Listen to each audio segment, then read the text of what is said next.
Electricast. I see you looking at me. Can I have your attention, please? Yes, hi, Wanda Sykes here. You ever think about all the nicknames we have for breasts? Boobs, tatas, the girls, chesticles, bubbies. Heck, you might even have your own nickname for them. And yet, even though they get so much attention, they're still so ignored when it matters most. What's up with that?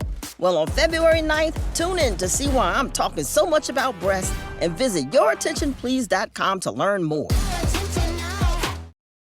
This episode is brought to you by LifeLock. During tax season, your personal info travels to a lot of places. Between payroll, your tax consultant, and the IRS. If your W-2 gets exposed, that's just the ticket for identity thieves. That's why LifeLock monitors millions of data points every second. If your identity is stolen, they'll fix it guaranteed or your money back.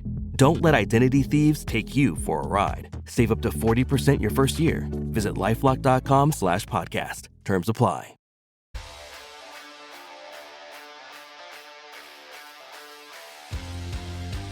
Hello, everybody. It's Missing the Point. It's a show about sports by some guys that like to talk sports. We're doing two shows in one today, and I'm just gonna be really meta about it. I decided it's gonna be really free form, and there's a nude model coming in later, and we interviewed Cedric Maxwell last week. If you haven't listened to that, that was probably a highlight of my life and this show in general. So go listen to that. The man that was next to me when we did that momentous occasion, Hollywood Rayshawn Buchanan, is here. Another man who, I honestly, the specter of this man's personality sort of appears on the show when he's not here. Like you carry so much weight, Mike. I feel like the last NFL show me and Ray did, we just talked about your takes because you couldn't be there, and now you're here. You're here to just walk in and sort of swing your weight around again, and just leave us to pick up the pieces later. I'm really excited to have both you guys here. We'll say that again. That's two weight comments in 30 seconds. I am on Wegovy, by the way, Dave. So I won't develop Me too. complex. But First off, second of all, I am too. Of course, because why wouldn't you be? It's awesome. Well, you're second in California, right? Yeah. Yeah, they're growing on the trees here. First of all, I'm glad you're talking about it because let's destigmatize it. And thirdly, I meant your metaphorical weight, which I think is heavy. You know, I just think that your takes and your intellect bring a lot to the table. But I do love listening to the show. I love your figure. I love your figure. I don't know what you're talking about. I think you look great.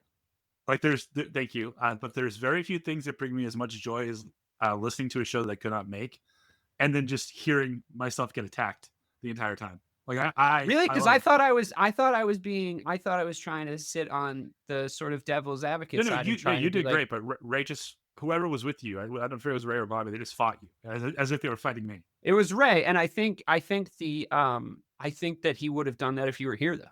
Of course he would have. That's why it was like I was there.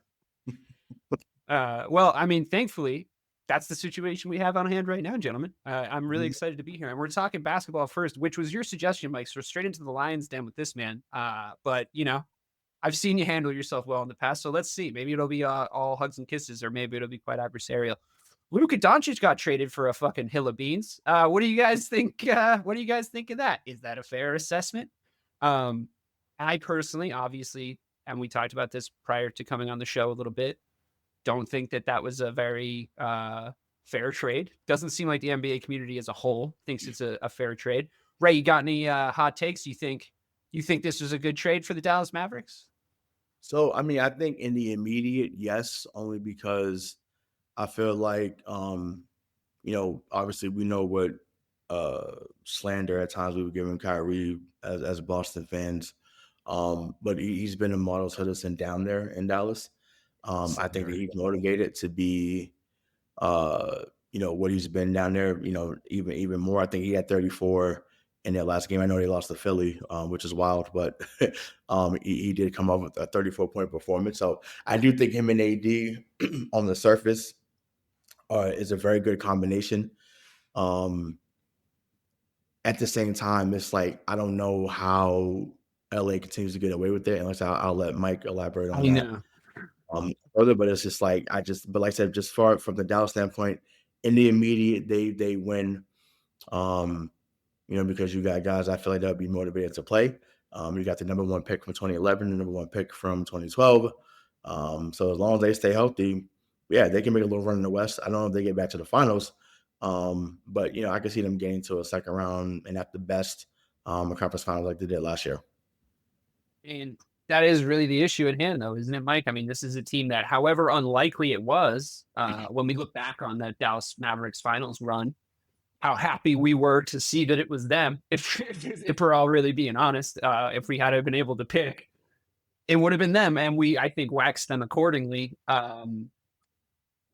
They're not a finals team anymore, but like, were they going to be again? Maybe, probably not. They did maybe need to shake something up, I think, is what Ray's saying. And is that fair?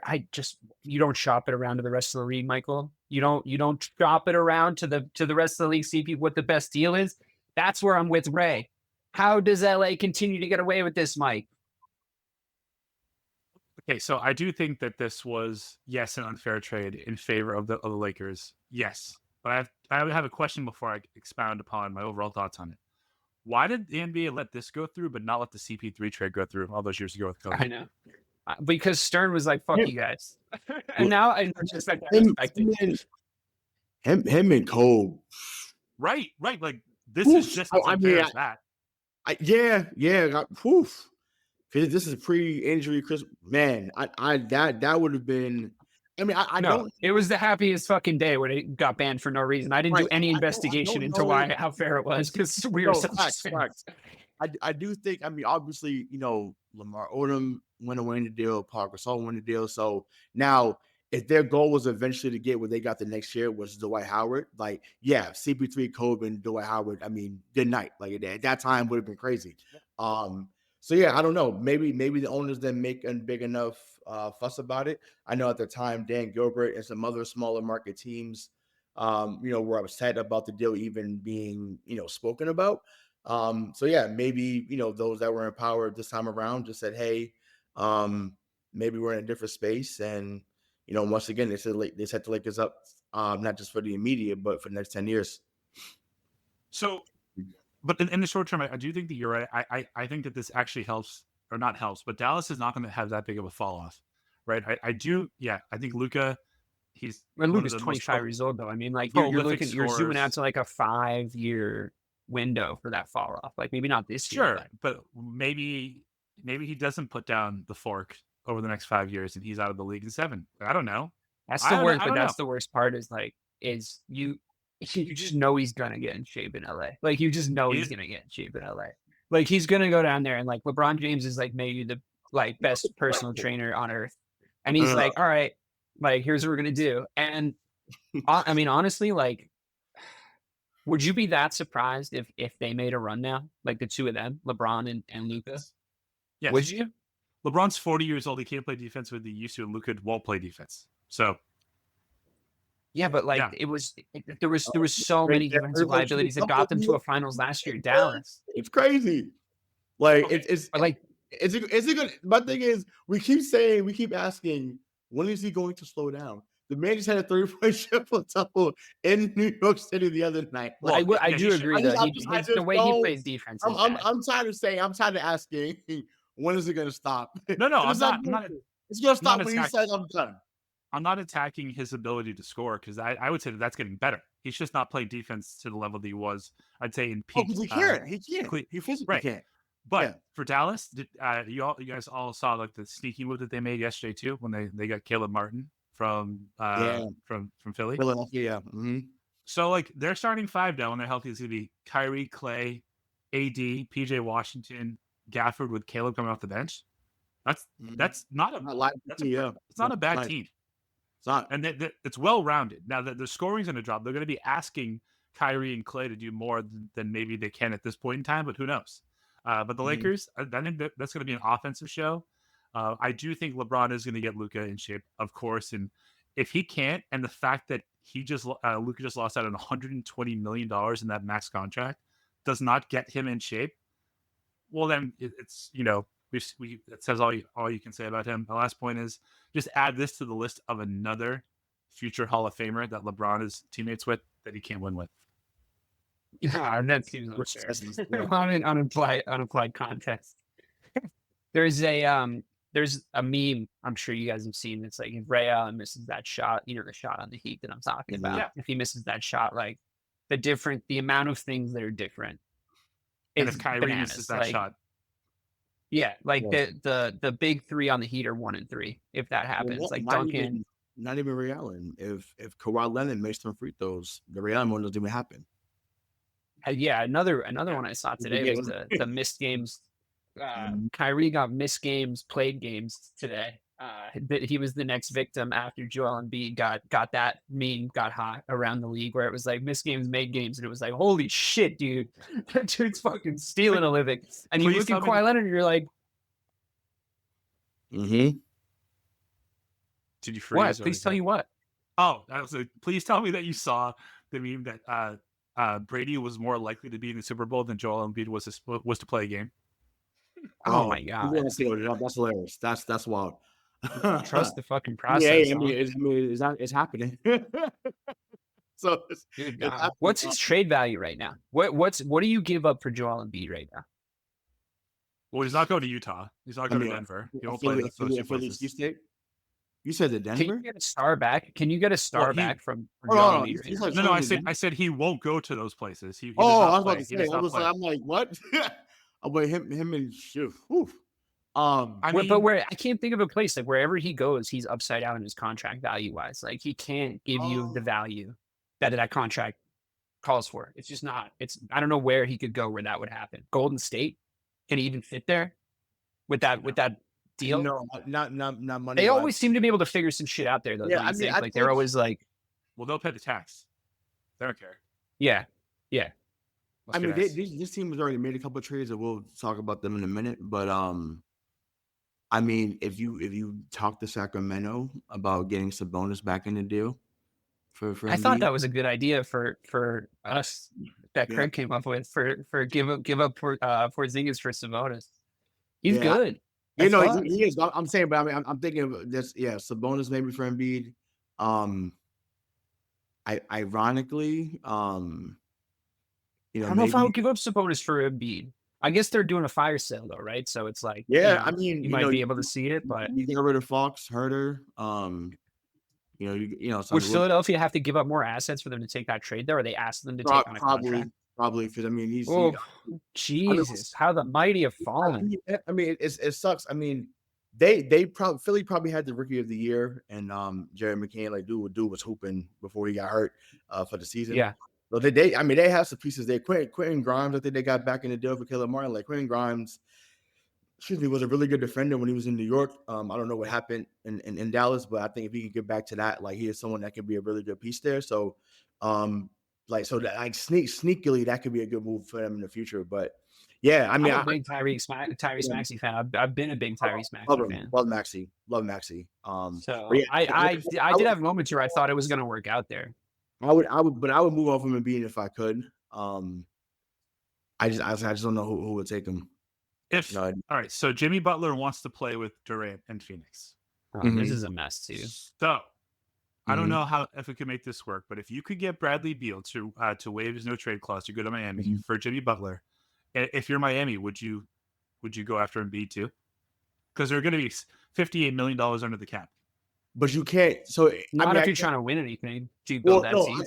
I would say it's. I mean, obviously it's possible because we just find out Sunday or Saturday night that anything's possible, literally. Right. I would have to say you would have to get a third team involved because Phoenix doesn't have enough pieces where you would want in return. You definitely would. You got to get a third team involved for sure. You like a fourth team because it would be Phoenix, Miami, Philly. Yeah. Ironically, maybe Dallas gets back on the phone and say, "Here's Gafford and PJ Washington in the pick, and here you go." And then it's AD and Embiid with Kyrie. But they could have gotten that. But that's still annoying because they could have gotten that with Luka. They could have gotten whatever they wanted for Luka.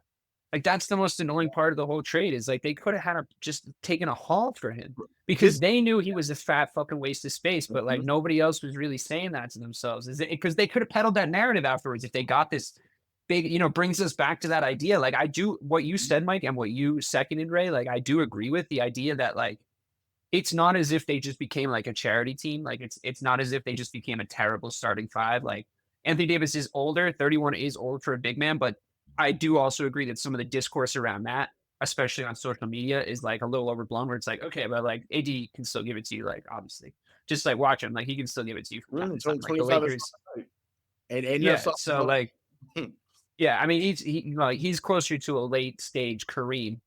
At this point, like he knows how he can go out there and get his points. He might not necessarily be able to like adapt around the game. He might not be able to necessarily get up and down the floor quite as quickly, but he knows how to go get his 25. So if you can math your way to figuring that out where they are, I agree with you guys wholeheartedly. I just think that it makes sense. The fulcrum of the frustration for everybody makes sense in my head because it's like, but no one else got a phone call, dude. Like that just seems like a dereliction of duty.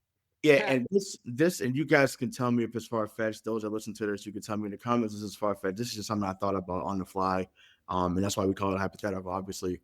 If they were actually fielding calls, and if he really was that much of a detriment to your team and to the organization overall, you know who I would have called on the phone? I would have called Detroit and said, would you give me Cade Cunningham for Luka? I'd have shipped this out and some picks and a big fucking bag of picks. Give me Cade Cunningham, a few picks, maybe throw in Malik Beasley as well, somebody else like that, and send him back to Dallas because Cade Cunningham is from Texas. And to me, you still would have been set up because Cade Cunningham, if you haven't been watching, that brother is special in Detroit. He's putting up some real nice numbers out there. I think he should be a first-time All-Star, if I'm not mistaken. So that's somewhere like I said, you don't ship him to LA where he can still he's going to get that $100 million back. Let's be real. He's going to get the $100 million back, whether it's in branding. No, sure, that's not really relevant. I agree. He'll be fine. It's just like to me, you ship him to a place where like the NBA purgatory. Detroit's gotten better. They're considered NBA purgatory compared to the Lakers. So I don't know. I just think like you got to shoot for the moon with a blue chip player like that. I got to basically like represented a finals push, with obviously like a solid supporting cast with like Kyrie playing as well as he was playing up until that point. And like the things they did were impressive as a team, but like, let's be honest, like Luka got him there and that wasn't enough, and that's fine. But his stock was at an all-time high.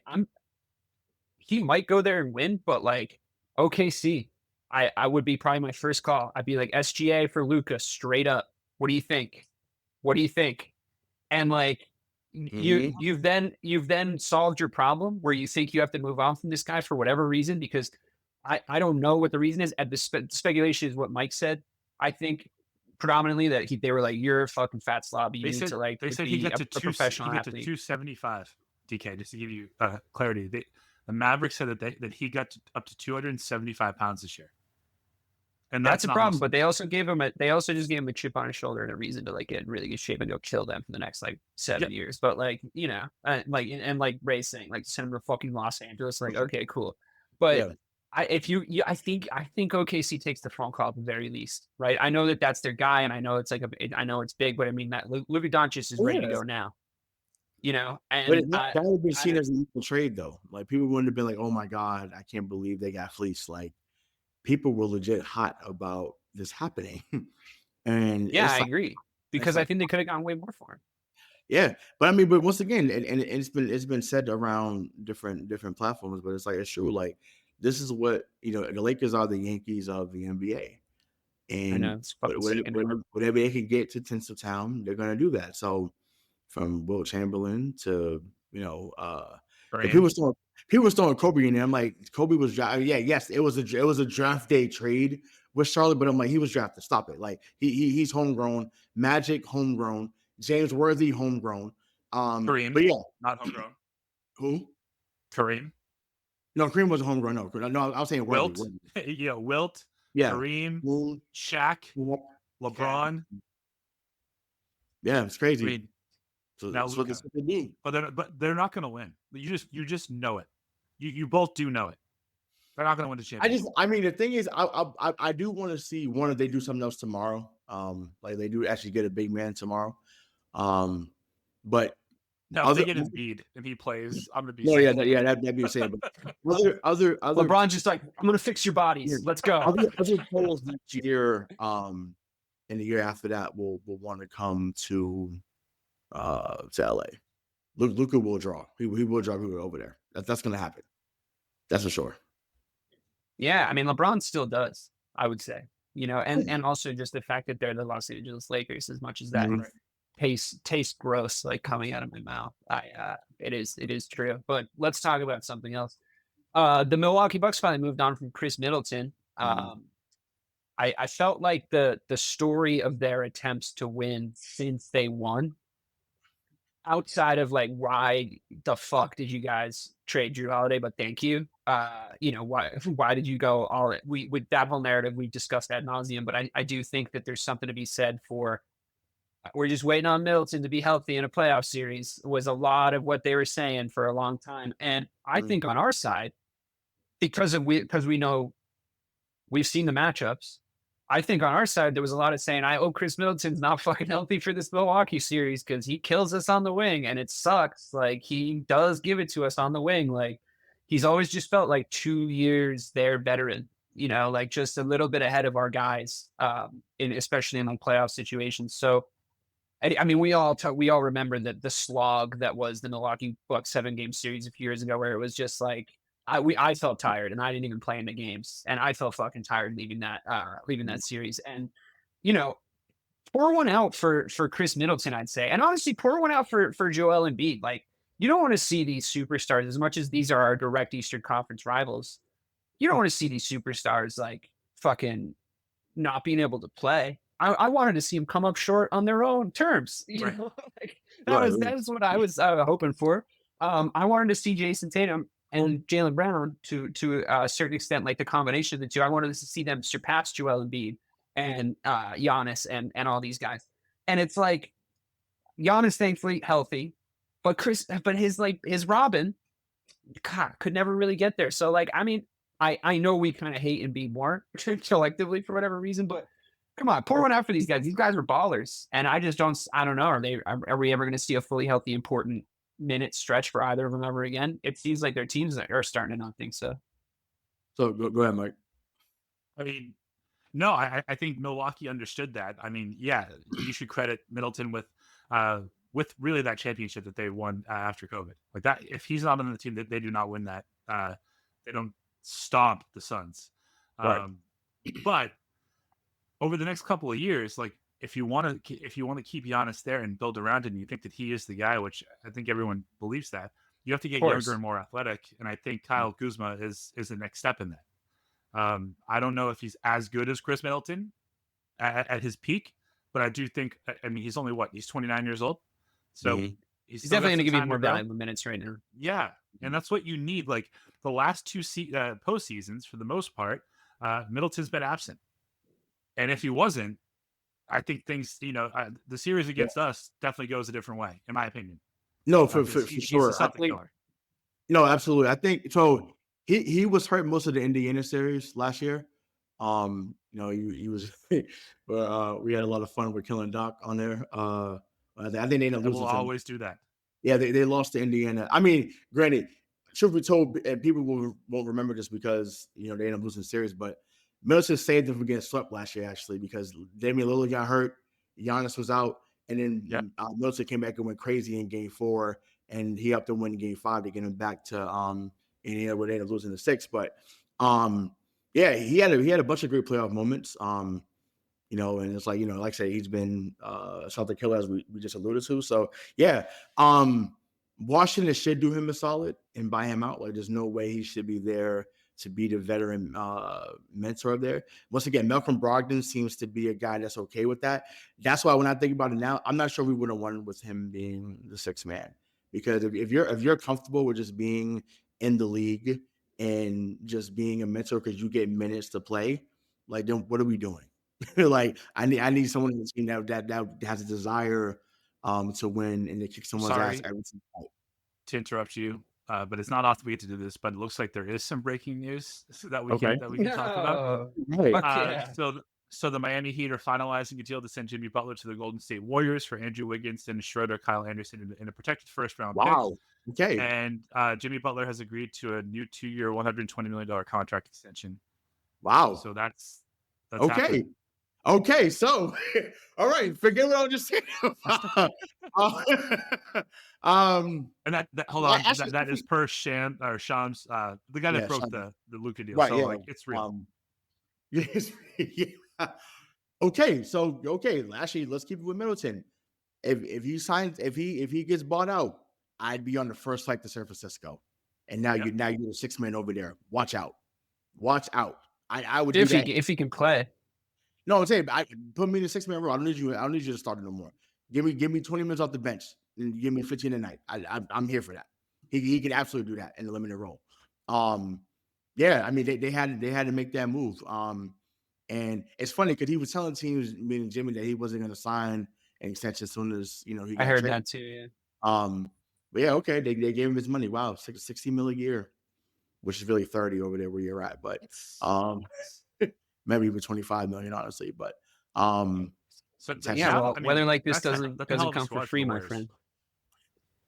Yeah. That's it. Yeah. Wow. But no, I mean, they once again, Golden State had to do something. I'm surprised that they gave up Wiggins in the deal. They kept Kuminga, so I think that's huge. Because Kuminga to me is someone I even want to hear to come off the bench eventually. So yeah, okay, that's good. That's good. I think that puts them. I don't know what I think their record's still around 500, but I do think this reunites. Steph. It's gonna be funny. You're not gonna be tougher than them because you got him and Draymond. Same team. Yeah, well, I wonder how that dynamic's gonna work. Yeah, that's gonna be fucking wild. Mm-hmm. Yeah, so cool. I got that. It could explode immediately. Well, Jimmy's not KD, so Draymond ain't gonna be able to say whatever and think that because that was a rumor today, right? KD back there. Yeah, but get him out of basketball publicly said under no circumstances will he ever go back to Golden State. Which is really, I don't want to go back and play with Draymond. If Draymond was gone, he absolutely would go back. Absolutely, would win back. Absolutely. Yeah, they did not get along. Yeah, so this is true. Yeah, you know why I think that might have been though, and this is a sneaky high level insight here, so buckle up. I think it might be because Draymond Green is a prick, and I think that he's probably really hard to get along. And yes, I would absolutely concede that. Hoop, though. I mean, yeah, he is a little. KD he does get a little mad sometimes, though. He does get a little. Stylistically, Golden State fit KD's game the best. Like they did exactly what. Dude, that was the craziest basketball I've ever seen in my life, dude. I was so happy when that was over. And he just leaves. Insane. Like he doesn't get hurt. Like they win three-peat. No doubt. Yeah, and you know what's so funny? You know what's so funny about the revisionist history of that is I don't know why it didn't go in for people like this. And maybe it's because I have a bias against LeBron James because of his time and context in the East with us. But KD killed him. Killed him in that finals. So, to go back just because he kind of disappeared off the relevancy map after that, and it didn't, that injury happens where his ankle I'm going to throw up in my mouth, reliving it. But, especially just because he's so tall and skinny, and you can just really see every fucking tendon just whipping up the back of his leg. And you're like, oh. And he's, one of the best athletes you've ever seen. And he played, I think, and I don't know if I'm being hyperbolic when I say this, or I just can't think of another time, but I think that was the best basketball I've ever seen with my eyes was KD in that finals. I really genuinely believe that, offensively at least. Let's say, I'll say that just as a qualifier. The best offensive scoring performance I think I've ever seen.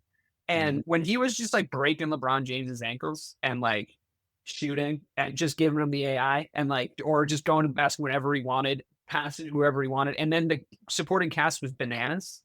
I mean, talk about it fit his fucking game out right. That shit was unfucking believable. And now under no circumstances, just because Draymond Green's an asshole, dude, I'd rather have KD if I'm a Golden State Warriors fan. I'll tell you that.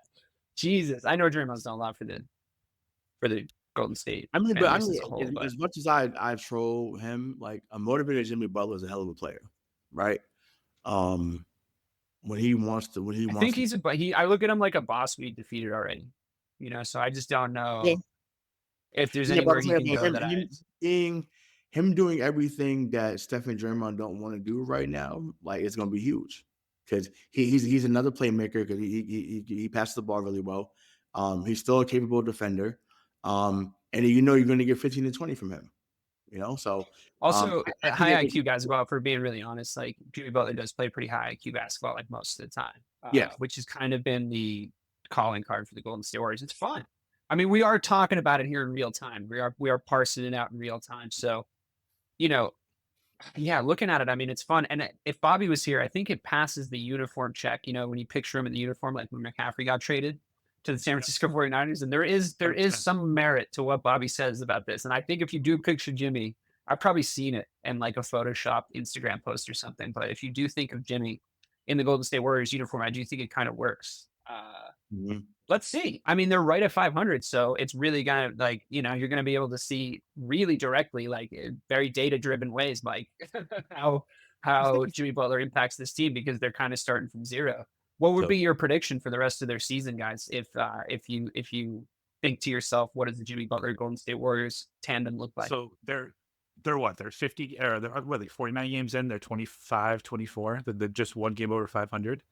So 33 games left. I'd be very surprised if they didn't go 20, 22 and 11 and make a run. And then that's not a team I'd want to play in the playoffs. Right, Again, correct. Just because it's the last few things we talked about. As it's currently constituted, we don't know what's going to happen tomorrow. There's more trades that could happen. Which team scares you more? The Lakers or the Warriors? The Warriors, probably. Right.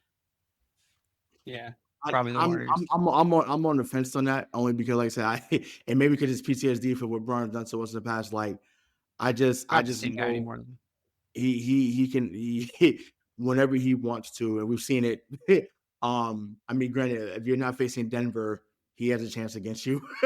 Like, I'm sorry, I don't know. I'm on the fence on that, but I mean, it would be either one. I think, like I said, you wouldn't want to face either one of them. They come playoff time. I think it just be. We might get that series too, right? If that's what happened last year, didn't it? There wasn't Lakers Warriors. Yeah. That would be fun. That would now be a must-watch series. It is. When you look at that conference, like, it's starting to take shape over there. You're starting to see like who can kind of do what, and the guys that did make moves are probably the ones that kind of needed to strike while the iron was hot. Like, where the Lakers are is like, you know, it's a place they can build from. Golden State has a bigger hill to climb, but I still would sort of maybe bet on them. Just, I mean, probably PTSD from what I've seen them do over the past few years. Right. You guys want to talk about the National Football League? Well, hold on, because there's one trade we didn't bring up. Oh, what did I forget? Yeah, De'Aaron Fox to San Antonio. Oh yeah. That's great, actually. Yeah, that's a really good one. I can't believe I forgot about that one. It's so much has happened since yesterday. Right. Yeah, you're right. I mean, they got Wemby, somebody to play with. I think I really like it. I'm just a little concerned with the kind of narrative that I saw emerge on the internet of SGA being like, oh, they finally, or not SGA, sorry, De'Aaron Fox being like, oh, they finally got him his point guard. And it's like, he's not really like he's not like a prime Rajon Rondo, like, I don't know if a lot of these people have watched him play, but like, he's shooting guard adjacent to me when I watch this game. Am I way off? So like, I think it's a good move. And I think it's, the scoring from that position is going to go up a lot, which they needed, but yeah, I don't know if he's just feeding Wemby now. Yeah, no, but then they needed someone else that if he's out of the game or if Wemby's having a tough night, totally, someone that can just say, "Hey, I'm going to the cup, and I can dunk it on you." Like I said, De'Aaron Fox is another one of those guys from that 2017 draft.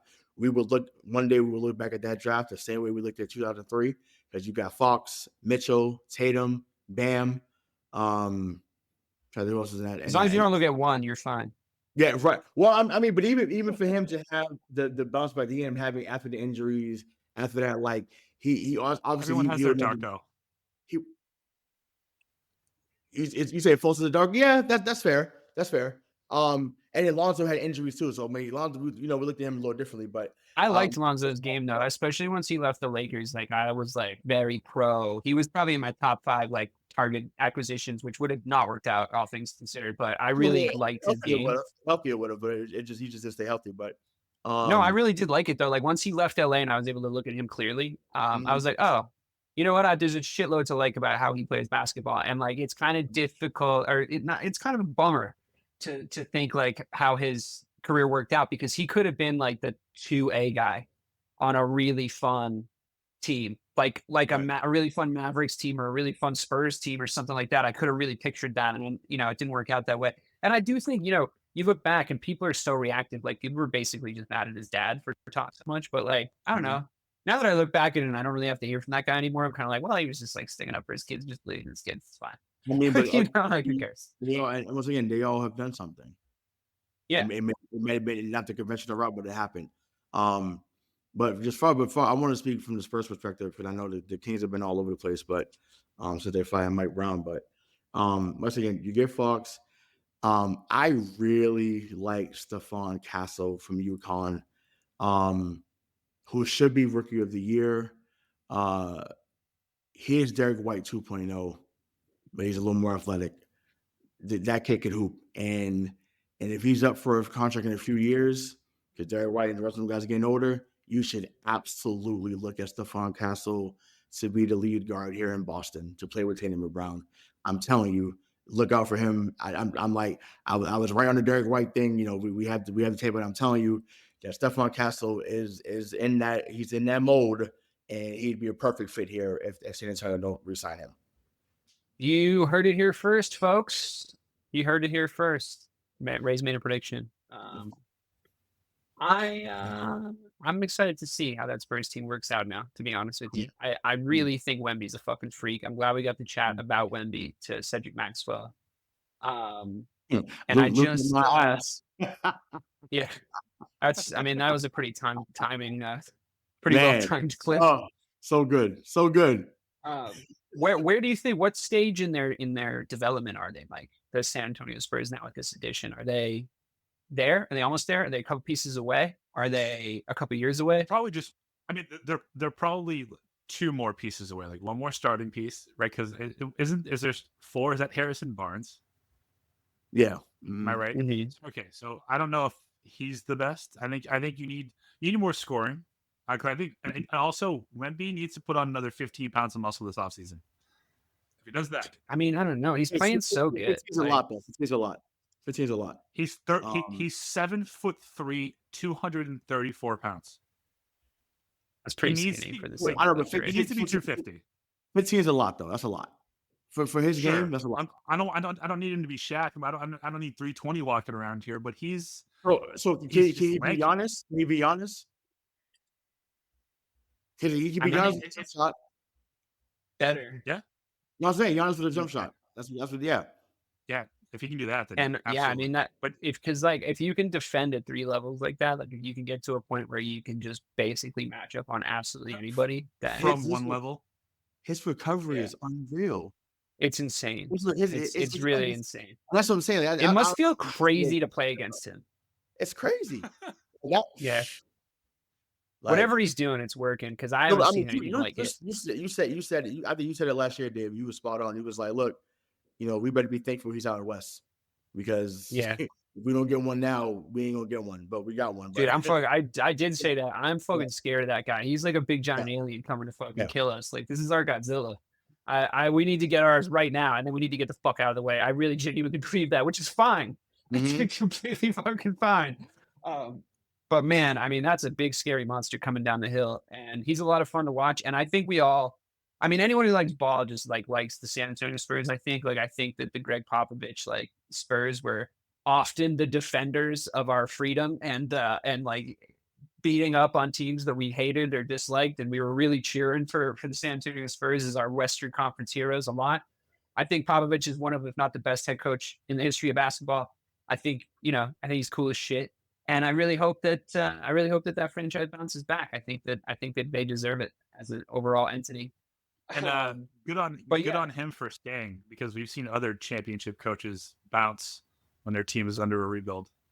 Yeah, totally. But also Kyrie Irving bounced on Pop, right? And then, where do you guys stand on that? Clearly he's still hurt, so it wasn't like the Spurs' fault, right? Kawhi Leonard. Kawhi Leonard. Oh, sorry, did I say Kyrie Irving? Sorry, I meant Kyrie. Yeah. My bad. Go ahead, Mike.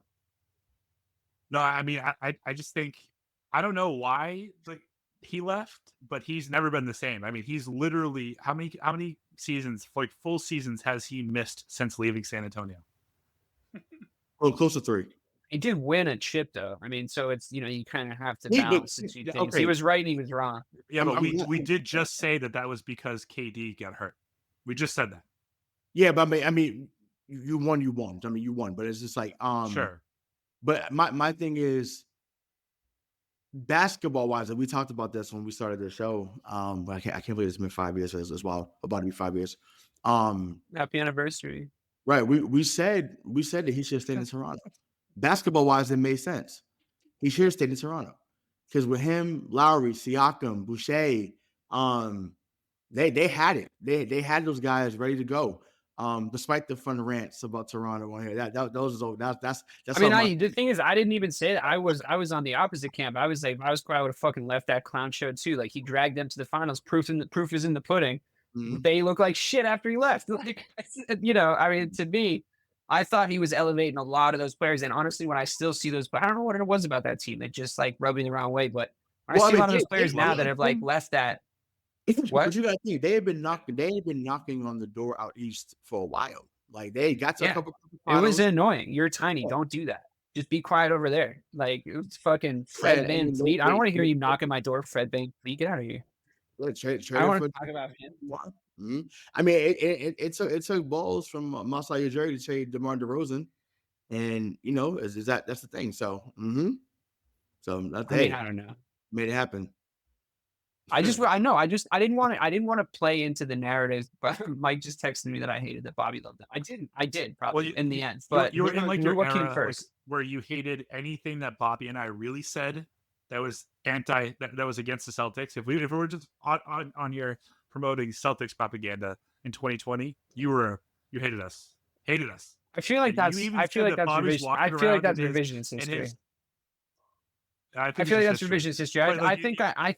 I mean, I'm sure you do think that, but thankfully we recorded all these. I thank you to say that the burden of proof is on the accuser, but I would just say that I had a chip on my shoulder because I didn't want the Toronto fucking Raptors to be our big rivals in the fucking East, dude. All right. Like I'm used to playing teams from real places that like I actually respect.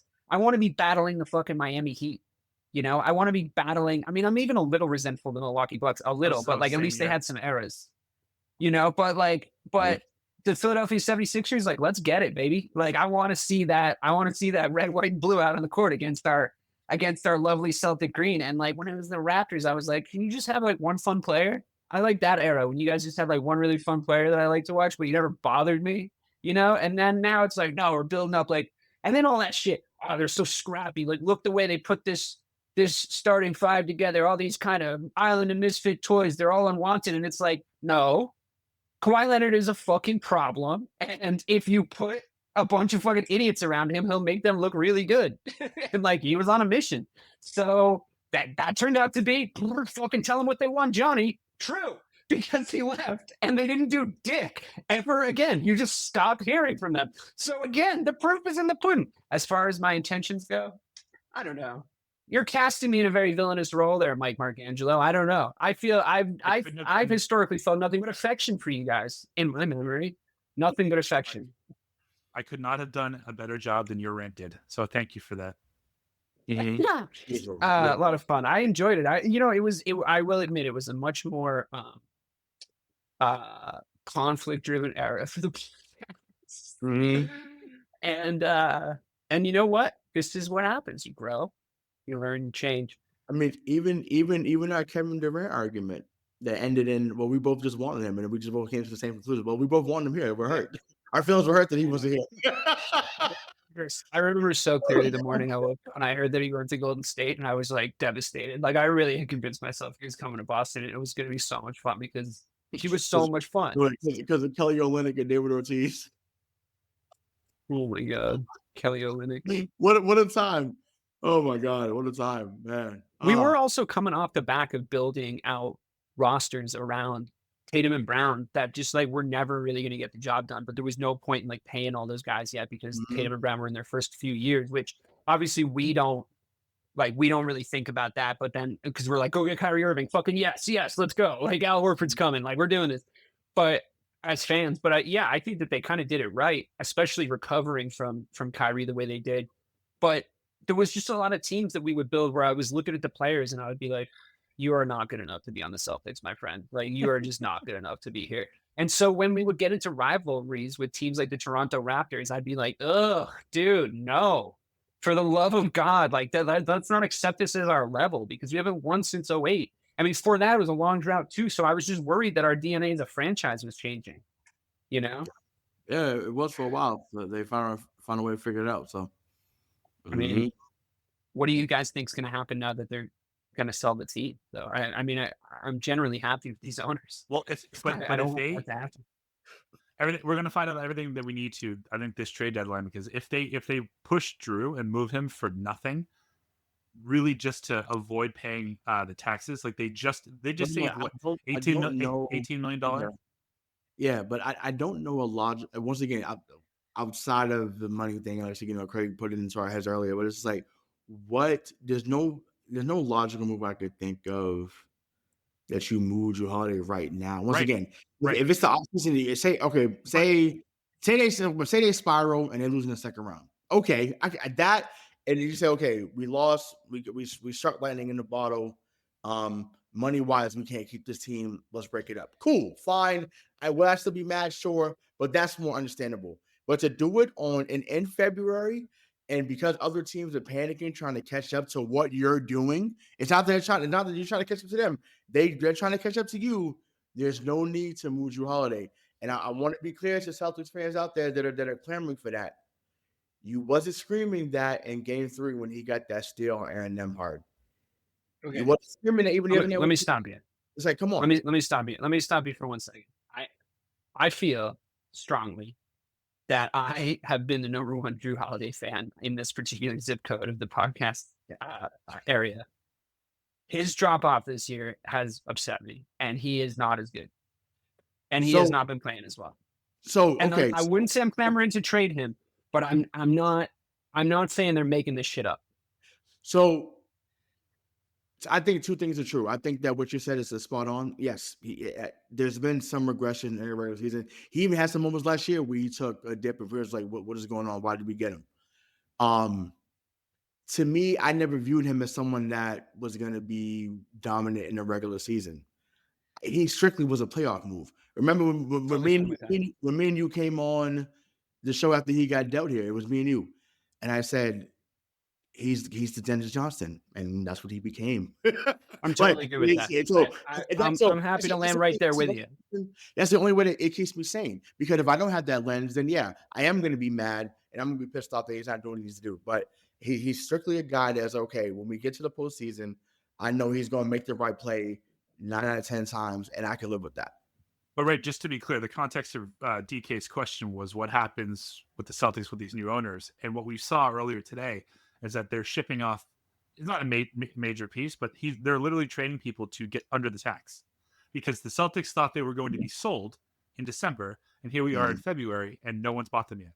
So Wick or Daddy Wick, whoever is actually running the team, if they get to a position where they want to become more desirable just to be bought, just to be bought, then then we have a problem. Yeah, like if they get bounced in the first or second round, yeah, absolutely, you should reevaluate your team, right? But to your point, not now. And the fact that they're trading nobodies just to save $18 million in tax liability is a problem. The only thing I could think of is, so Springer was making $4 million, right? He was making $4 million a year. With them trading him and a second round pick to Houston, they created a $4 million trade exception. So there are some guys that could be in that range that can be an active 10th man off the bench. And we actually just played him on Sunday, and he was here. He got drafted here. I think they're going to look to go after Gershon Yabusele to bring him back here. Because now he's ready to be in the NBA. He wasn't ready when Danny drafted him years ago. He's ready now. And, to me, he's more of, I don't know if he's really the defender, but he is someone that can shoot the three. And he's clearly in the best shape of his life. What do you give up for him? I would give another second rounder to Philly. And then my thing is, I want to know what JD Davison and some of those guys at the back have on ownership, because I might Sprinkler gets moved, but JD Davison, some other guys don't get moved. Like, what is going on? So move one of those guys at the back end and go from there. So Yeah. I wonder, I mean, a lot of the data you could use to justify moving on from a guy like Drew Holiday, his efficiency from like quarter threes and like a lot of those like advanced analytics are coming up. But I just wonder, I mean, we talked a little bit about this with Cedric Maxwell, and I told Cedric Maxwell that this is a drum we've been beating for a lot of years here, and our over reliance on the three has been a thing. Now, we all got a little shut up when they just went out there and fucking hit 9,000 of them and won a finals. I mean, I think that's, you know, at that point you're like, thank you. I'll have another, please. But how much of it is Drew Holiday's fault, and how much of it is a strict allegiance to the system of just jacking up threes? Because if you're going to justify his efficiency without, or justify a trade because of his efficiency levels dropping, and especially in like really significant areas as far as how the team plays, but you're not going to make any changes tactically to try to get more out of him, you're just going to trade him. That doesn't seem like a very win centric mindset. Does that make sense? Yep. Yes. Great. So is there any move that you would do, Mike? Is there any move that you would do? Like, would you look about the bench, or would you care about another starter? No, like, I mean, if we're operating under the assumption that we know what these guys can do in the postseason because they proved it last year, right? Like, let's just get this group to the postseason healthy one more time, right? And then see what Drew does. Because I have a feeling he's going to show up in the playoffs, because he did for the Bucks, he did for us last year. It's like whatever. Even the way he's been. Yeah, Derek White can be the holdover in the regular season, because he is. I mean, he hit 14 of his 20 points in the fourth quarter the other night to win the game. It's like that's just what he is. I felt. I mean, I already had been vindicated, but I felt so vindicated again last night, because I was just like, yes, yes, everything going in, yes, because I'm just like, it changes the level of this team when him or Holiday perform well. It just does. Because you, for the most part, you know what you're getting from KP, Tatum, and Brown. You know, but when those two other guys step up and get that 14 to 17 range, it's curtains. It's ball game. Whatever word you want to use, like they're a whole different team. And once again, Pritchard's kind of come back to his level, so to speak. You know, Howes has been in and out because he's been injured. Listen, Luke Cornett. Listen, Luke Cornett's been awesome lately. He's been awesome. Yeah. You know, and once again, I don't love it. I don't love the, like, here we are again in like the Twin Towers like form. And I understand that like a lot of it has to do with getting Horford rest. And I'm not blind to that. And I like the idea of resting Al Horford. I do. And I think I agree. Luke Cornett has been a hustler. He's been really good. It's just not the best. It's just not how I love how they line up. You know, I just feel like there's teams that we could run into in the playoffs where it'd be like, oh, Luke Cornett might get exposed. You know what I mean? Like, just to your point about Drew Holiday, where it's like Joe has same thing with Payne Pritchard. I've always had that worry, and it went finally. Guys, I mean, Pritchard's going to come off the bench because obviously he's someone that can get you 20 points in whatever time. So that's not been proven. So yeah, that's fine. He's Eddie House. I'm good with that. Yeah. So yeah, exactly. As long as I mean, like I said, as long as like the, you know, Horford, Porzingis, Cater, and Cornett like stay, you know, relatively healthy, then they're good. I thought Horford was great last night too against Cleveland. I think he had 13 and 10. I think he just matches up well against those type of bigs. So Jared Allen and who's the other guy over there? Evan Mobley. So he just plays well against those type of guys, because Mobley was non-existent. Like he shut Mobley down, and I was shocked watching the highlights that I missed it, but I was like, wow, I said he really got into him defensively. So yeah, I mean, I don't know. I mean, I think, you know, maybe they look to bring in one guy, or they'll sign someone on the vet minimum, because I think now they're under the not under the apron, but I know that they have another spot now because they traded Springer. So I don't know who it'll be, but they'll figure it out. Brad usually does. Yeah, I trust him. I like your Yabusele shout. I think that would be cool. And I'm also a little bummed that Springer's gone. I agree with you Well, there. yeah, I mean, I thought he too. was, 'cause I've been asking, people in group chats, that I talked to as Celtics fans, is like, where's the hunger right now, right? Where's the heart coming from? Because, um, complacency kills, and there's been moments that they've been complacent. And that's probably the most critical statement I've given in a while, but it's a fact. About 18 months to be exact. They've been complacent at times. And once again, do I still think they're the favorites? Absolutely. I still think they can find a way to go back to back. But we're speaking on it right now. And right now they've been complacent. And, they need to get better defensively. They've had some games where, they remind us how good defensively they can be, but play better defense and execute better. And I know we talked about Porzingis, being in and out and not maybe necessarily being a guy against some of the guys in here. Last night, again, showed it's different with him in there. I was laughing with some Cleveland fans. I said, remember, it was 4-1 without him last year. There was a play that perfectly shows what Porzingis can do. He sets the screen, he slips to the middle. For some reason, Jared Allen, Darius Garland double the corner to Jaylen Brown. They slip it off to Porzingis. He dunks it for 2. And I'm like, this is why you have him. That's why he's the curveball, because last year that might have been, or the year before, that might have been a messed up possession, but you have him there and he gets those points in the paint when you're struggling. So I just want to see them healthy going to playoffs, like you said, Mike, and I'll take them on the road. So people are worried about the seeding. I'm not at any word of Janet Jackson. Don't fall out of the top 3. That'd be fucking dumb. But like, yeah, I'm okay with it too. Milwaukee's not going to catch them. Milwaukee's not going to catch them. Or no, well, of course not. I don't know who's 5. 5 Indiana, I think. I don't know, but I think 5 is Indiana. Indiana's playing good ball right now, but they're not going to fall to the top 3. No, it'd be the Knicks, if anybody. But Thibodeau's going to work that team like they're going to be dead by the. By the end I can see them catching us because he's going to make them play hard every night to the point where they're and once again he runs a 7-man rotation for 82 games.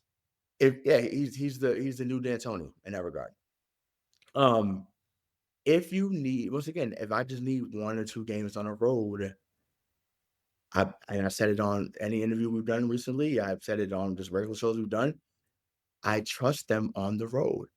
I trust them with Brad on the road. I trust them with email. I trust them on the road.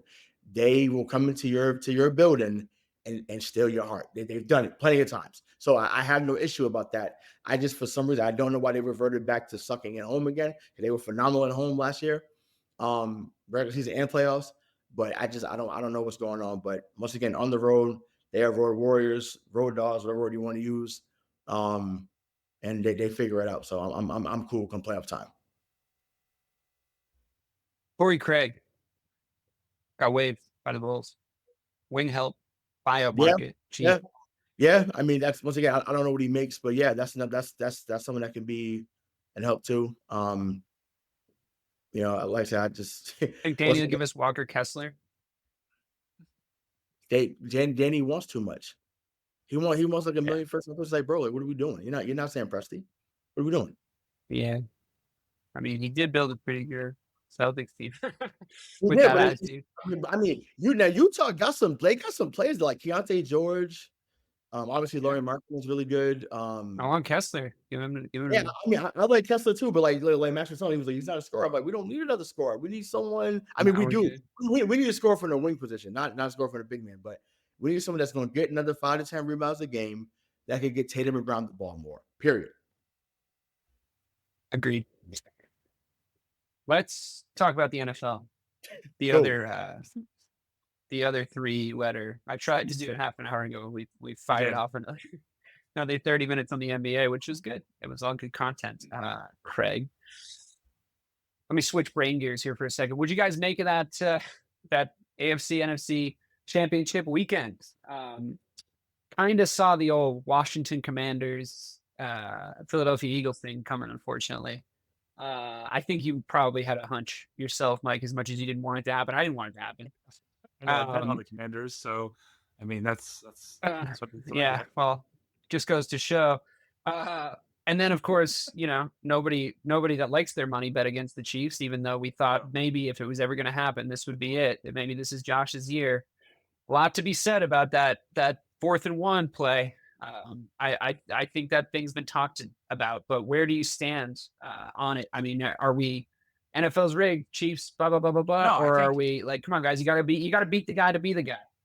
Yeah, like Ric Flair said, you got to be the man. To be the man, you got to beat the man. And right now, like in any major sport, tie goes to the best team. So that was not definitive at all. So I don't think the NFL owes Buffalo anything. The referees don't know. I mean, it wasn't conclusive. Do you think it was conclusive, GK? No, I think you Right. gotta go out there and beat him. Right, exactly. So, And I like, mean, yeah, Josh and Allen I thought balled the out, thing though. is, I thought that he could. Yeah, I thought that he could. I thought that watching Josh Allen this year, I thought it wasn't a terrible candidate to go and be the one to knock him off, but it just didn't happen. I mean, he was playing superhero football all year, full blown Roy the Rover stuff, and it was just hard to watch. I really wanted him to win. I really did. But it's also, and this is more of a Ray point of view, but by osmosis, it is a very Buffalo Bills thing to do, what they did last weekend, Ray. Mhm. No, I mean, it's the only thing that's more Buffalo Bills is if they had won and finally beaten the Chiefs and then lost to the fucking Eagles. That's the only thing I could think of that's more Buffalo that for Bills. sure would have happened though. That for absolutely would have. Absolutely. And once again, ironically, they are the Philadelphia Eagles from the early 2000s. They are, and once again, that's okay, because that means you're having really good seasons. You're going deep into the playoffs. I mean, obviously, they haven't made the conference finals 3 or 4 years in a row, but I think they've made 2 or 3 now under, Josh Allen's leadership. So, they once again they just can't figure it out. And once again, I remember how it was with Peyton Manning early in his career. It didn't matter where especially if we came up here, it was a wrap. Like he wasn't winning up here, until 06. So I don't know. It's just sometimes you just can't get past certain guys, and whether it's Lamar can't figure it out, Josh can't figure it out. Any quarterback, right? Outside of Burrow, even like I said, Burrow hasn't won yet, but he's the only one that's come in the Arrowhead and done something, something of any magnitude. So, I don't know, but I'm to answer your question about do I think it's rigged or is it's like nah? It's like they're what we were, and it's lonely at the top. It's lonely at the top, and they have the best player on the best team, and they had a quote unquote subpar season in people's eyes, and yet they're still here in the Super Bowl and have a chance to do something that hasn't 32 been in the done. conference title game. Yeah, you know what I'm saying? Yeah, so is it 8 straight now for them? Is it 7 straight? 8 straight. Is it 7 straight for them?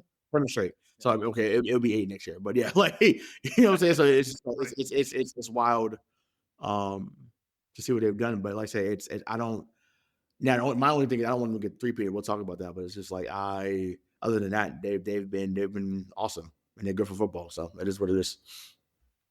Yeah. I've obviously being a Why? It just helps my Brady narrative more because I'm okay with Andy Reid passing Belichick because I do think Andy Reid's a better football coach than Belichick because every team he's ever gone to has gone further. 3 quarterbacks, 2 teams, always in the playoffs. But like, you want something you want to have someone to chase, and the Chiefs are obviously the people to chase. Now I don't want them to win fucking 6. But whatever would motivate this cheap ass organization that we've become to stock up and go back after and try to achieve glory again, I'm all for it. I am. Like, I do. So that's what I want. I really do like Andy Reid. I know Mahomes, like whatever. I think on the field he's the second greatest quarterback I've ever seen in my life. Right. And like usually there's like, we talked about this, I think a year ago, 3 of us actually, there's always like a 10-year gap between eras or dynasties. This hurts Patriot fans so much because it literally was us and then there was like it was an actual crossover game between Brady and Mahomes. Like there was an actual crossover Super Bowl, like a gauntlet handoff crossover. Right. Right. So Yeah. and I hate Philly so much. They ruined our chances for a three-peat. So I don't want them to ruin. The second time. I'm like, sorry, yeah. Yeah. The second time, right. Yeah, right. Because we beat the It'd be an Falcons, interesting lost, beat wrinkle for Rams. it'd be an interesting wrinkle for the Philadelphia Eagles to just play spoiler to both of those situations both times, right? Just in the hate them so context much. of the kind of Yeah, fan I base that mean, they are. I mean, listen, because I like Saquon, that's the only reason why I was like, I would love to see Me that. too. He's I mean, been how can awesome. you not? You can't hate them. Especially when they With all the Giant stuff, and, and so I'm like that to me, and because of my hatred for the Giants supersedes what I hate for Philly, I would forever, it's always going to be the Giants over the Eagles. The Eagles, no way. But also, it's a little different. I have a family member that coached for the Philadelphia, like he was a head coach for them, so it's a little different, little different feeling for them. But other than that, like nah, like go get them, go get them. And once again, that's a big fu to the to all the Giants nation. So it'd be awesome to see him get it done in a couple of weeks. I mean, it's like a couple of weeks, Sunday. I can't believe you were related to Doug Peterson. Nope. You guys don't look alike at all. Get him on the show. Look it up. You're on Ray Rhodes. But you're a pretty independent party when it comes to this, DK. So, like, who do you hate less, the Eagles or the Chiefs? I'm really careful. Like, I know I do this all the time, but it's just sort of abstractly how I think about sports. Like, I know in football, I've never seen my team achieve greatness, but I've seen my other teams in different sports achieve greatness. And I know exactly what it feels like to be the best in the world and have other teams' fan bases hate you just for that reason. And what does happen, and I can vouch for this because I can point to you a million examples. What does happen is their bias really starts to cloud their judgment, and there's a lot of coping going on, and there's a lot of like, no, because they fucking cheated, that's why. And I'm always really reticent to sound like that.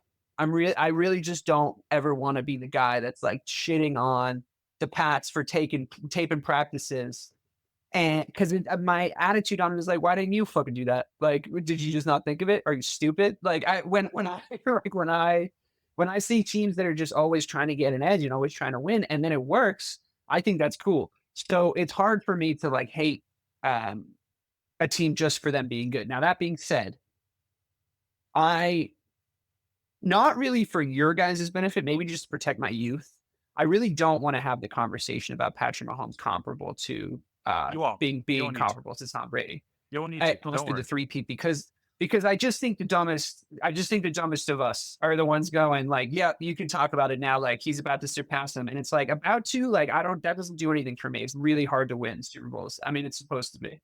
So until he hits the numbers, I don't want to entertain the conversation. I really don't.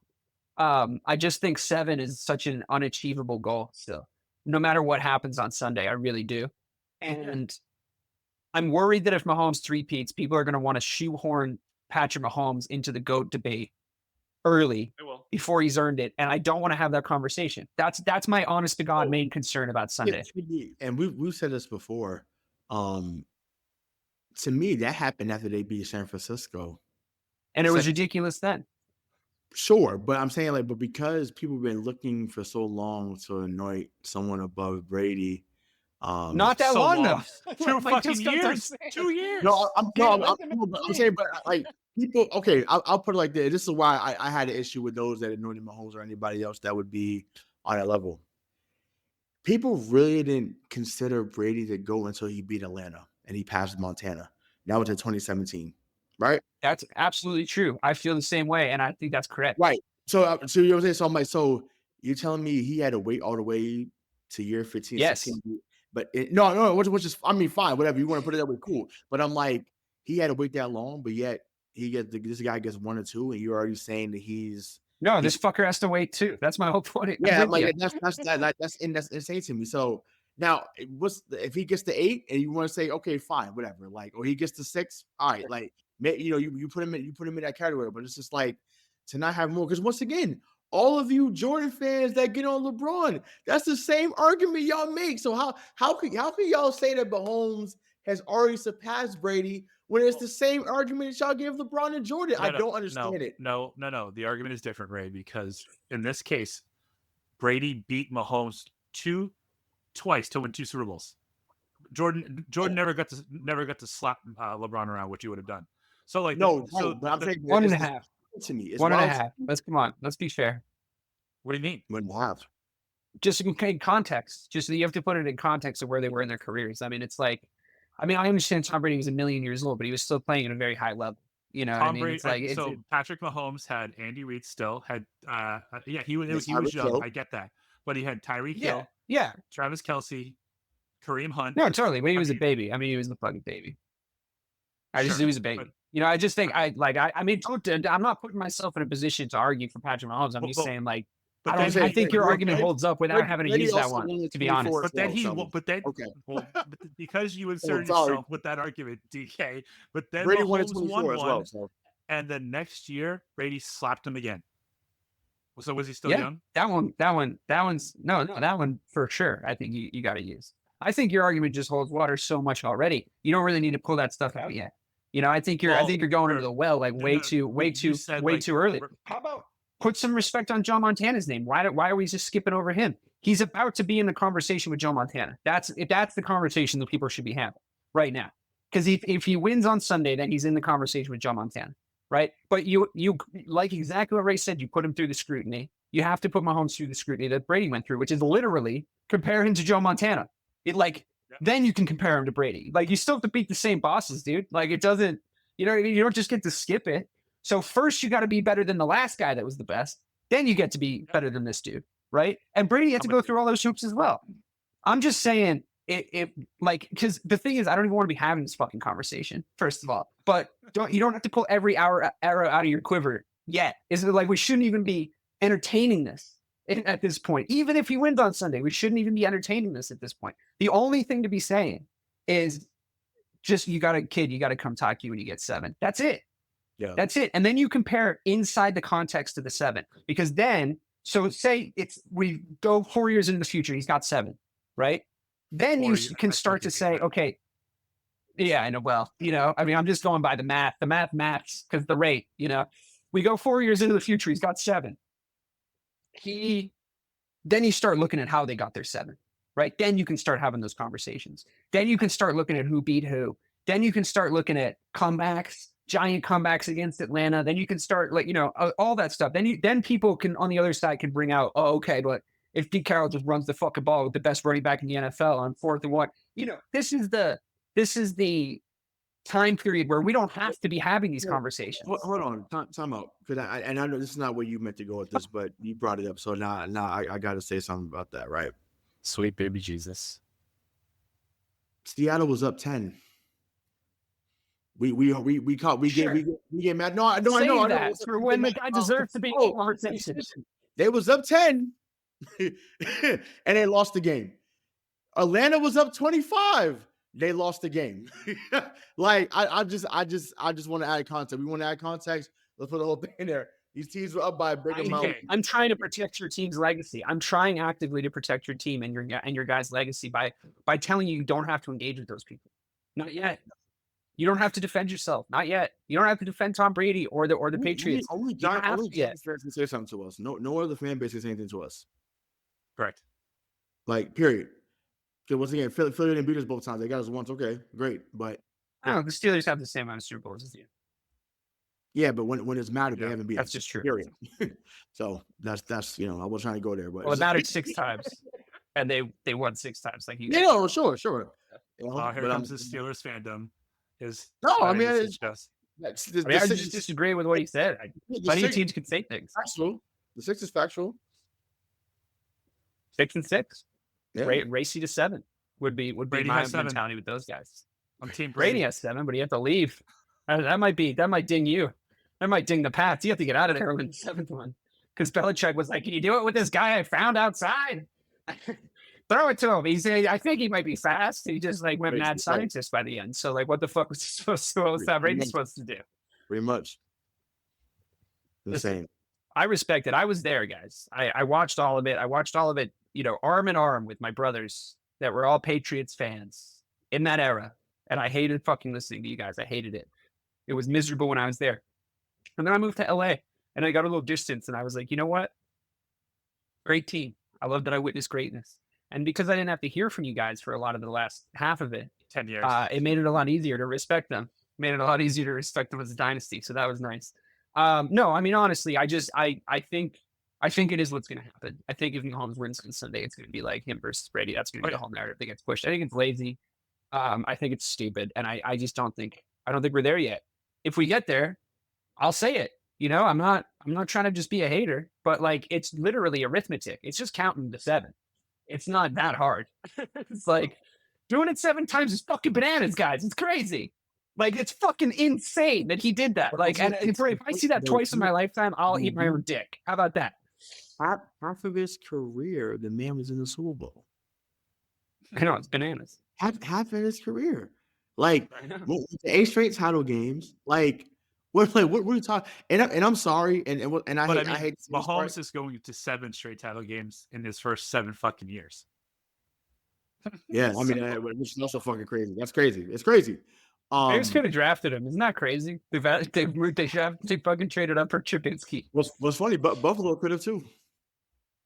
Oh boy. At least they got a guy who worked out like way sooner for them. But that's fucking Trubisky, dude. I mean, we've seen guys put up crazy numbers. In this league, as outside of Mahomes. Are any of those guys as good as what Peyton Manning was? Yeah. I don't know. I mean, Peyton Manning, like, you can sort of right now. Better than Peyton Manning? We're just talking about for like passing wise, or because he won? I'm saying just as a quarterback talent. Joe Burrow. Yeah, I'd probably say Joe Burrow too. Okay. I think Joe Burrow. We're saying other than Mahomes, obviously, right? Yeah. No, I would take. I'm saying because the argument is always, especially with the basketball, like, oh, like, who did they beat? And I'm saying, like, when you had to go through MVPs like Kurt Warner. Oh no, I think Brady played against better quarterbacks overall. I definitely think that Brady played against better QBs. It was, if that's your point, then yeah, I'm with you. He had to go through and better defenses. Yeah, no, and better defenses probably too. Yeah. Honestly, the fucking AFC just keeps rolling over every goddamn year. That's the real issue. It's not as if they've had to really gauntlet it out the past 2 seasons, you know? I mean, Jesus. But the 49ers didn't even know the rules about the coin toss. But what was the stat line? I think when they all retired, it was like there was a time where there was like a 15-year stretch where every AFC Championship game was either Manning, Brady, or Roethlisberger. If I'm not mistaken. The last 15 had been either Mahomes or Brady. So that's crazy. That's insane. That's insane. That's wild. That's wild. Just one quick question, DK. I love Saquon. I think you love Saquon. Ray, you love Saquon. Is there any chance that Saquon goes off in this game? Because I just think that's the one thing the Chiefs and Spagnuolo are gonna plan for. It's hard for me to not envision him just popping one off like in the first quarter, because that's what he's just been doing to everybody whenever he wants. And honestly, like, what the playoffs really convinced me of, and I didn't really give them a ton of credit, as you guys know, this season. It took me a little bit to come around to them because I do think Sirianni's a dumbass. If anything gets him on Sunday, I'll still reiterate. I'll still go down on that point. It's going to be Andy Reid beating Nick Sirianni. That's what I can definitely see happening. Mm-hmm. Also, Patrick Mahomes beating Jalen Hurts to a certain degree. I mean, if you're really betting smart money, we just talked about, we basically did an entire diatribe just now between the three of us of the legacy of the Super Bowl and what guys you see in there and what guys come out on top. And honestly, I mean, Jalen Hurts he can make plays and he's like a great fantasy QB, but he's not Patrick Mahomes, dude. Like, you can't bet against that guy. That being said, if anything can happen for the Eagles, it's that, right? Like, if we go special player for special player, I'd usually rather have the QB. I think we've hit that point ad nauseum too. But if we go special player for special player, we're really saying that it's Saquon versus Mahomes. And it's a question of which guy is, like you said, Mike, which guy's going to show up? Which guy's going to show up and just win the game for his team?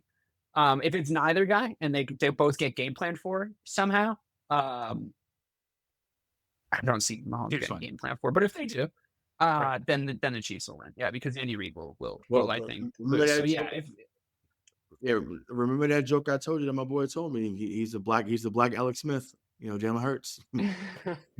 Yeah, I mean, it's Oh, it's like, hey, I just it's tough. It's a tough look. I mean, I really do think that I was way undervaluing the Chiefs' offensive and defensive lines, and their defense, honestly, as a whole. I really think their defense is super legit. I think they have a couple of kind of hit or miss wide receivers. What's that? No, I'm saying Chris Jones is legit. McDuffie is legit. Yeah, no, totally. No, totally. It's not as if the Chiefs aren't making sure that their defense is like in the advanced analytics statistically for like, they're hitting all the right metrics for like what this Chiefs team needs for them to win. I'm just saying, I think I didn't give enough credit to the Philadelphia Eagles lines, and I think Saquon really is having a special season. I think it's a special season whenever it happens. To be honest, I really do. I think he's done a lot, but. Come on, Mike. Like me and you are always on the same page about this, right? The running back's not going to go win a Super Bowl for his team. That's really why I won. That's really why I won. Two takes are possibly colliding on this one. The running back can't be the best team of Super Bowl champion, right? That could come to fruition. And like the Philadelphia Eagles went from starring in Rent earlier this season, and now they're back in the Super Bowl, right? So like they went from AIDS to the champs potentially. So, Dave, we both have the chance of being still being right, because I think if Sirianni gets his ass kicked, he'll be fired. Probably. If he loses a close one. You really got him to another Super Bowl? If they get smoked, yeah.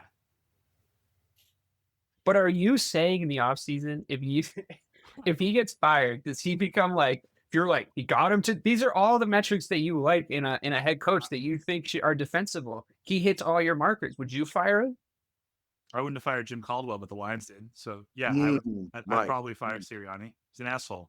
And if you can't win with Saquon and with Jalen Hurts and with A.J. Brown probably this last year and Devontae Smith now and the number 1 overall defense. Now, I'm not saying if they lose by 3, if they lose because of a pass interference call or a late hit, again, that's different. But if they go out there and it's 31-9, you got to think about. I don't know if I see that happening. They've honestly gotten better in the playoffs, which I think is the best thing for them. Is I think that they really locked in professionally in the playoffs, which is not what I saw coming. I mean, did you expect it, Ray? No, but once again, when you have that type of talent, eventually it takes over. I also think they did have kind of an easy game. They better not give it's going to be tough on Broad Street. You're gonna know what Broad Street bully mean if they don't find a way to win. So it's like, but somehow, some way, I expect a Ric Flair type promo, and Mike knows what I mean when I'm about to say this. I expect Patrick Mahomes or Andy Reid to say, with a tear in my eye, I consider this to be the best day of my life. Like, I'm paraphrasing, but like that's what's going to happen. They're going to sit there. They're going to third. They're going to third in a row. They're going to make history. I think they had. They want. I think the one thing you could sort of say about the Eagles, though, as much as Saquon definitely went out and killed a lot of teams, and they played really well, a lot of nice things happened to them. Like they got a lot of breaks their way. Like the snow game against the Rams, a Rams team that should have had a home game before that and didn't get one, and then had to go on the road in the snow against Philadelphia. Tough. And they almost let them come back and win in the snow, I might add. There was a gamey performance in the fourth quarter by their offense, by the Rams offense. So that broke their way a little bit, right? That hard snowstorm came in. You could look at this as luck and it's going to run out, or you could look at it as I don't know, they might have a little fairy dust on them. Like they might be the ones this year. So I'll just make this case and you guys can take it for what it is. They beat the Packers, who I think anybody would have done, to be honest with you, if they're playing against a Jordan Love putting in a performance like that. Was I happy about that performance? Yeah, I was. Did I take my gleeful laps around the pond? I tried to. Mike rained on my parade, as he's wont to do. He said I couldn't celebrate Jordan Love being a fucking waste of a contract yet. All right, we'll do it again next year, no problem. But terrible quarterback performance, at least in that game. Which, when the other team's QB just doesn't show up like that and shits his pants, Sam Darnold, elsewhere, it's going to be a lot easier to win the game. That breaks their way. Then in the NFC Championship game, listen, I know it was a plucky underdog tale, and I know that we really enjoyed it, but let's be honest. They saw the Washington Commanders, a team that did not deserve to be there. They're ahead of schedule. They're doing great. But the Washington Commanders should not have been allowed to go to the NFC Championship game. And when I'm looking at you, Detroit, I'm looking at you because you, much like the Lakers not showing up in the 1985 finals, much like that happening, you guys owed the Eagles a date at the prom. Okay, you didn't show up to the dance. It was your time to show up to the NFC Championship game and beat the Philadelphia Eagles. Instead, you let the fucking Washington Commanders go in there and play the Philadelphia fucking Eagles. That's crazy. That's crazy. You were the 1 seed. That's embarrassing. You need to take a look at yourselves, okay? And I hope it wasn't your offensive coordinator's fault. I'll say that for the record for twice on Sundays. All right? Fingers crossed. For me, I'm not going crazy this offseason. My expectations, I'm going to leave them low so I don't fall to we'll talk to you in August. If I was going to get really excited, I already would have, I think, because of all the Eric Bieniemy signing, which you shouted out. I was here. Eric Bieniemy. I know. I was here last year. You knew you were going to draft Caleb, and you were still like, okay, it doesn't matter. Like we'll be fine. It's still whatever. And then fucking Hard Knocks I did say I didn't want to retain. And you lost your fucking mind after Hard Knocks. You were Team Everflus, kind of like the beard, like the hair. Love it all. Pre Hard Knocks, I was saying we need to move on from him. I was saying that before the decision came down. And then I rationalized it. I said, I just got to stick with this guy because we're sticking with him. So I hope he does good. But I did know he was a fucking plonky idiot. Like I knew he was an aw shucks dumbass. And I talked myself into him from Hard Knocks. Yes, I got fully propagandized by Hard Knocks. You're absolutely right. I'm not going to have this problem this offseason, you see. So it got me fired up. And I should have known better because we were on Hard Knocks. I should have known. So you're right there. And I'm not going to get too excited. I do like a lot of the noises that are coming out of there. What the fuck was I talking about before we got sidetracked? Oh, Detroit. Come on, guys. Yeah, like that was on you. The Philadelphia Eagles, this is my whole case in point. They had some stardust potentially on their run to the Super Bowl. And now you got to play the far and away most legit team, even close, that you've seen for the entire postseason. That 31-9 could be in the future. Honestly, I wouldn't be wholly surprised if Ray's prediction comes true there. Ugh, depressing. How are you guys feeling about the Patriots offseason though? Are you happy with all the moves? Have you been in the nitty gritty figuring out who your coaches are going to be? Have you seen like coaching hires happening? Who are you liking? Who are you not liking? What's going on? You getting good guys? I've just been reading it's like offensive line, ankle brace coordinator hired on day 3. I'm like, yeah, great. I'm going to learn all their names. Vrabel mostly took from the McVay tree, which I fucking love. That's great. Yeah. And he's mixing that with Josh. And if there's one thing that we know is that Josh McDaniels is a damn good offensive coordinator. So that's all we need him to be. Yeah. I'm really happy with that. And he's in charge of the whole thing, I would imagine, right? Vrabel's going to focus on like HCDC sort of responsibilities. Yeah, that's what it looks like. Which again, I'm 100% now. Vrabel didn't pick Josh, which is the one concerning thing, but he could have had the chance to veto him and he didn't. So I'm okay. Seems like a good idea. It seems like a good fit, to be honest with you. I don't think he would have had a huge problem with it. I think it was for who was available. I think, and like what the situation. Ray, you seem like maybe not. You're not a fan. Well, I mean, obviously, we dubbed the nickname, just for Josh out here. So there's going to be moments next year where we're infuriated with the play call. Those kind of plays work more now than they used to. Like since the Ben Johnsons of the world, the personnel to do it. I mean, once again, we may have it now with Pop, whatever. We'll see how that looks, but they didn't have that personnel when he was doing that. But anyways, they, and I mean the organization, obviously knows that fans have been more in tune with what the coaching staff would look like because they have not posted a what do you call it? They have not posted, all coaches in a long time. Like all the coaches, they have not made a post of all coaches being on the staff. Interesting. Because it was just like Bill for everybody. Right. You know what I'm saying? Like it wasn't, what I'm saying? But like there was no emphasis on knowing a Pep Hamilton, a Romeo Cornell, a Charlie Weiss, a Brian Dable, a Billy. Like it wasn't emphasized on that. So the fact that that's being so emphasized now, it's just like that's that's that's a testament to them knowing they fucked up. So I'm here for it. But the same investment they put in the coaching staff, I hope they put in free agency in the draft. Yeah. Yeah, it's really all about those two things. I'm kind of gunning for a lot of the same positions too, so I'm interested to see who gets who between our two teams. Coaching wise, I mean, Antoine Randall is coming in to be like the assistant head coach / wide receivers coach. So that to me is good because I know name recognition, everything else. But when I looked up his sort of pedigree as a coach, it was pretty encouraging. And then, I think the Eric Bieniemy hire as a running backs coach is sort of a luxury hire for a position that is lower than the position I've seen him be good at. But Mike's whole case he made a couple of weeks ago for Eric Bieniemy being your guys' OC. So I think to have the football mind in the building, especially for the running backs, it makes me think that we're going to take a running back if he's still there. If GT's still there, I think we're going to take him. And I think we're going to do that Ben Johnson 2 running back thing with Swift and who I still believe can be good. I mean, we did not block properly for him or use him properly at all. Like a lot of Bears fans are going, oh, fucking, I can't believe we still have DeAndre Swift. I'm like, yeah, but I mean, I did see him jump over a guy. I also saw like terrible blocking for him all season. Like his stats weren't great, but you know, so a new running backs coach, a new running back scheme, Bieniemy, so focused on that. But I come to the same exact conclusion as you guys. It's about where they spend. There's a slate of offensive line talent coming up in the free agency. There's going to be a bidding war for those guys.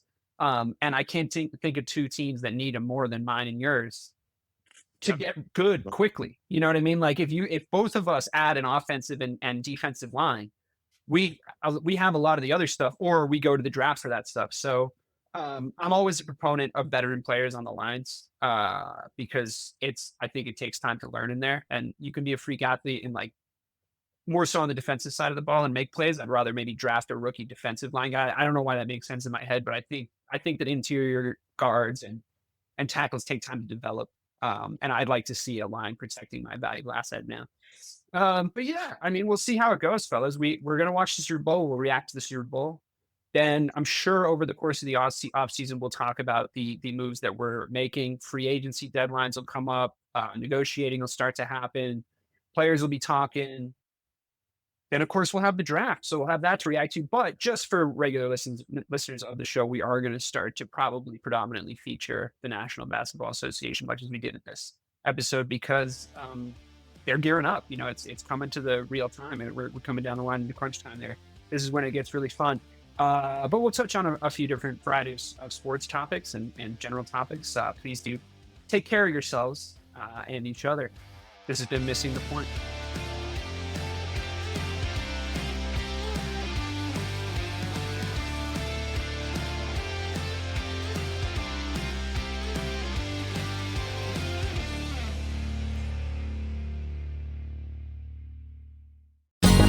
Ever thought about starting your own podcast? Do you have a business or a message you want to share with the world? Well, now it's easier than ever with Electricast. Hi, I'm Mark Netter. And I'm Peter Rafelson. We're the founders of Electricast Media. Whether you want to start a new podcast or already have one, join Electricast to grow your audience, monetize your content, and build your community.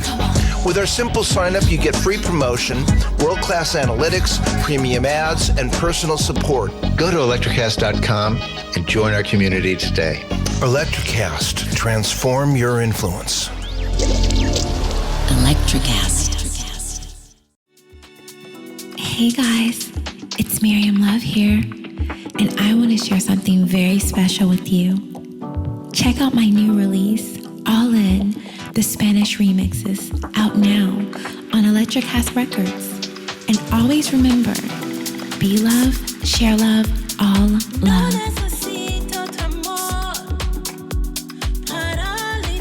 Available now wherever you listen to music.